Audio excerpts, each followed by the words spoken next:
Entonces, estamos viendo todos los diferentes ángulos en los cuales podemos ayudar a las empresas a traer las soluciones necesarias para que la gente sea incluida y tenga la confianza en usar los productos que los llega a ese nivel de inclusión.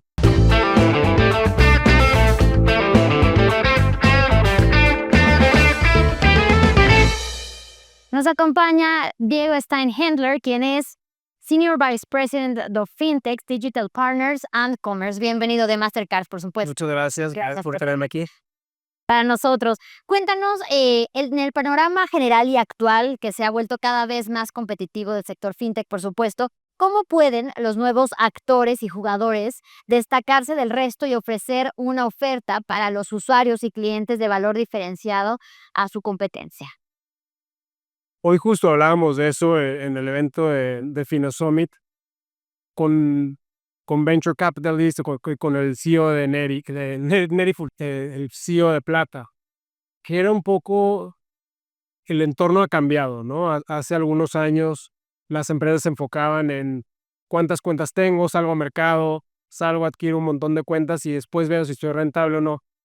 Y creo que ahora, si hay una fintech nueva que quiere salir al mercado, ese trabajo anterior a salir al mercado, el realmente definir a qué segmento voy a ir, cuál va a ser mi camino a la rentabilidad de mi negocio, con quién lo voy a hacer, cuáles son los partners que me van a llevar ahí, es crítico porque necesita ser rentable casi desde el día uno, ¿no? O sea, los economics totalmente cambiaron y la forma de pensar en cómo llegar y qué problema resolver para el consumidor final cambió. Pues creo que la parte más clave es ese trabajo anterior a la salida al mercado, que antes era un poco encuentra clientes y después vemos qué hacemos. Eso ya no existe. O sea, hay un filtro mucho más profundo. Definitivamente, es un filtro más profundo y sobre todo si miras cómo han crecido las startups, ¿no? El mercado de capitales totalmente cambió. El fondeo de las startups ha cambiado. Entonces, ¿cómo llegas a ese mercado de capitales con una oferta de valor que sí soluciona un problema para el consumidor final y tiene un UX, un user experience increíble y una oferta de valor que está llegándole al consumidor final, pero cómo eres rentable desde el día uno, es a lo que están buscando los venture capitalists y los mercados de capitales, si es que quieres crecer exponencialmente, que generalmente es el objetivo de negocio, no solamente el de prestación de servicio de muchas de esas empresas. En este contexto que bien nos describes, digo, ¿qué tipo de servicios y productos tienen mayor demanda por una parte en el ecosistema fintech y en qué sector hay mayor oportunidad para poder crecer?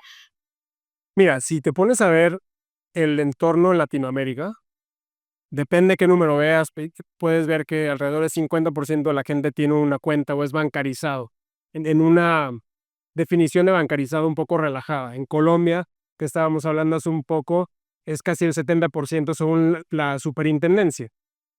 El tema es qué significa bancarizado. Entonces, ¿qué tipo de productos necesita la gente? Todos. Y a mí me gusta hablar un poco de la salud financiera de una persona y no solo de la inclusión financiera. Si te pones a empezar ahí, a pensar en eso, creo que estas empresas han empezado generalmente con un producto ancla. Y ese producto ancla muchas veces es una tarjeta de débito, de prepago, en algunos casos de crédito, y de ahí empiezan a construir los distintos productos que llevan a esa salud financiera y a esa realmente inclusión de una persona en el ecosistema Filter. Entonces no creo que haya uno, pero creo que sí empiezas con un producto ancla y empiezas a construir siempre a raíz de tener una cuenta, que sería el primero, dar crédito. La penetración de crédito en Latinoamérica es alrededor del 40%. Si no hay crédito, no hay un crecimiento exponencial de ese cliente. Después, ¿cómo le das acceso a ahorro? ¿Cómo le das acceso a un seguro? A tener inversiones en bolsa, etcétera, etcétera. Pues se va construyendo de ahí. Y hablas de salud financiera. En el grueso de la población mexicana, podríamos decir que hay salud financiera, ¿y de qué depende que pueda No, yo considerar? diría, en general, como te comenté, estamos eh, más atrás que otras economías como en Europa o en Estados Unidos. Hay una gran oportunidad. También ha habido un gran crecimiento, ¿no? Casi de 20% en la inclusión financiera de Latinoamérica y en el acceso a pagos electrónicos. Pero esa definición de qué es la inclusión financiera creo que es crítica y cómo llegamos a ella, exactamente. El que digas, una de las 3 iniciativas que creo que llegan a la inclusión financiera es la dispersión de programas de gobiernos vía pagos digitales, porque tal vez es la primer cuenta que tiene alguien en sus manos que no es el recibir efectivo. Otra es el transporte y otras son las remesas, en el caso de México específicamente. Pero la pregunta es qué hacen con esa cuenta una vez que la tienen y ya los consideramos incluidos cuando tienen solo una cuenta, porque reciben el dinero de manera digital o la sacan del cajero automático. ¿Qué más le doy en su entorno donde también él pueda usar ese producto digitalizado por cuestiones de seguridad, que son cosas en las que nosotros invertimos constantemente, por cuestiones de experiencia de usuario, como contactless, ¿no? Un mercado como Colombia, como Guatemala, donde las transacciones de contactless ya son casi el 85%, ya no necesitan sacar el efectivo, ya no les roban en su población. ¿Cómo llevamos a México y a otras economías de Latinoamérica al mismo lugar? Son cosas en las que son críticas para seguir creando esta inclusión financiera verdadera y no el simplemente un número que diga, tenemos una cuenta y ya están incluidos. Entonces a eso me refiero con la salud financiera. ¿Y qué está haciendo Mastercard para poder cerrar estas brechas de las que también hablábamos en las conferencias magistrales hoy en Finasovet? Mira, hacemos bastantes cosas.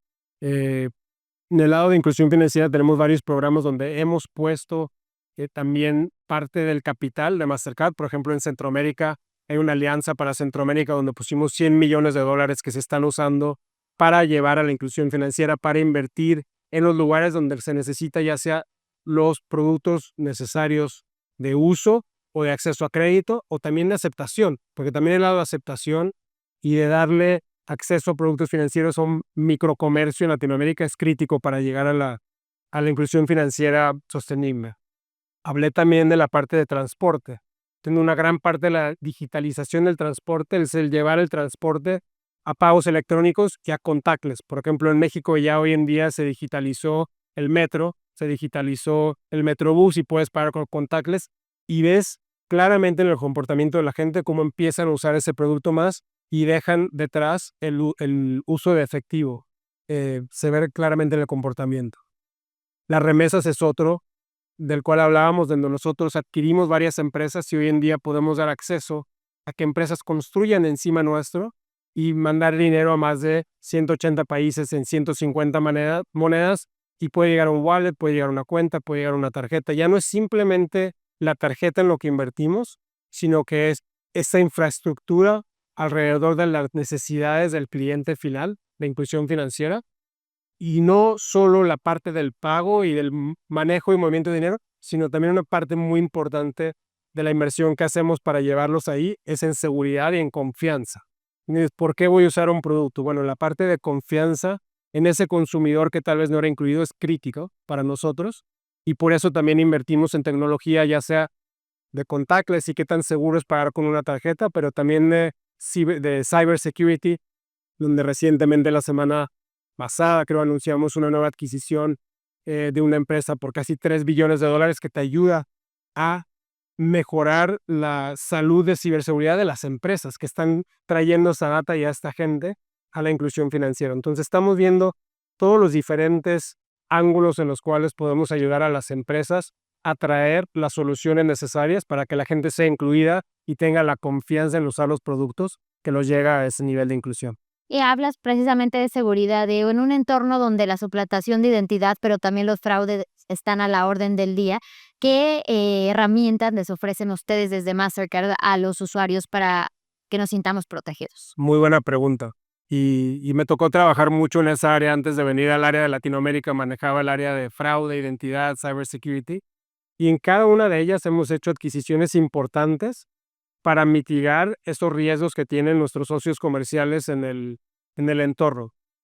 Entonces, en un principio te diría, como dicen en inglés, bread and butter, era la transaccionalidad en la tarjeta y tenemos grandes inversiones en inteligencia artificial de hace años y una empresa inclusive que compramos que se llama Brighterial, que califican cada transacción en milisegundos.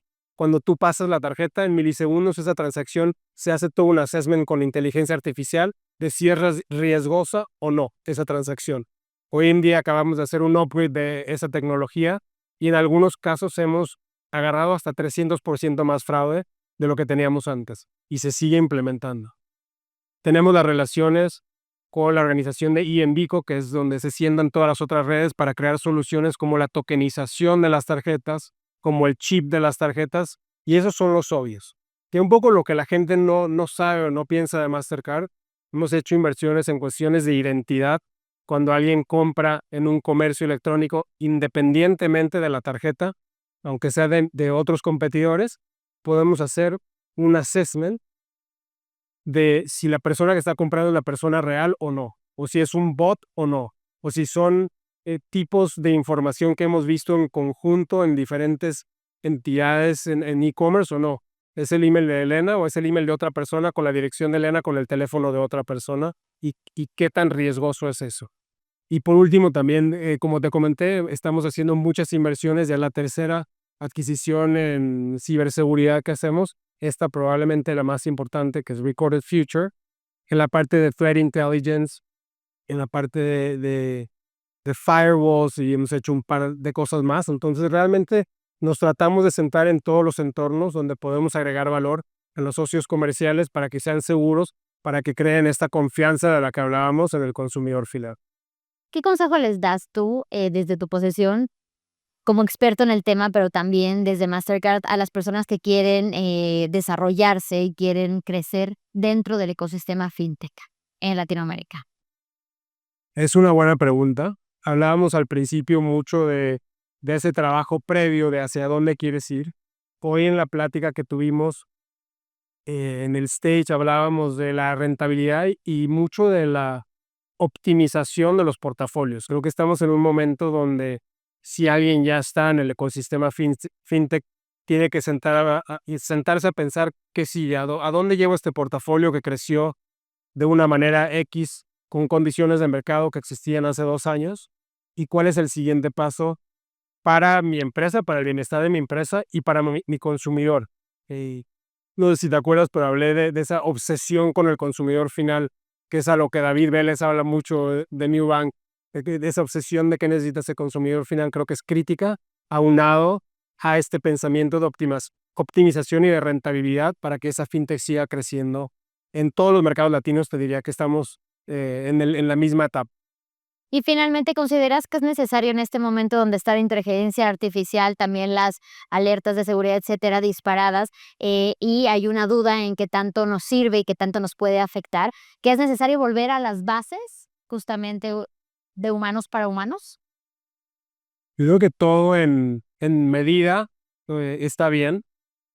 Creo que la inteligencia artificial en donde estamos hoy en día y como la utilizamos nosotros en cuestiones de optimización, en cuestiones de fraude de riesgos, en cuestiones de uso de manejo de servicio a clientes, eh, necesitan el factor humano. No todo lo que hace la inteligencia artificial hoy en día puede ser sin los humanos. Y si lees a las grandes mentes de inteligencia artificial, a pesar de que van por diferentes lugares, siempre se habla de que hay un espacio. Lo que cambia es lo que vamos a estar haciendo los humanos, pero no necesariamente desaparecemos del entorno para seguir creando estas tecnologías que ayudan, apoyan y hacen crecer a los distintos entornos, en este caso al entorno fintech o financiero. Sí, que ya se ha vuelto un elemento clave. Ese. Muchísimas gracias, Diego, de verdad. Qué gusto, qué gustas.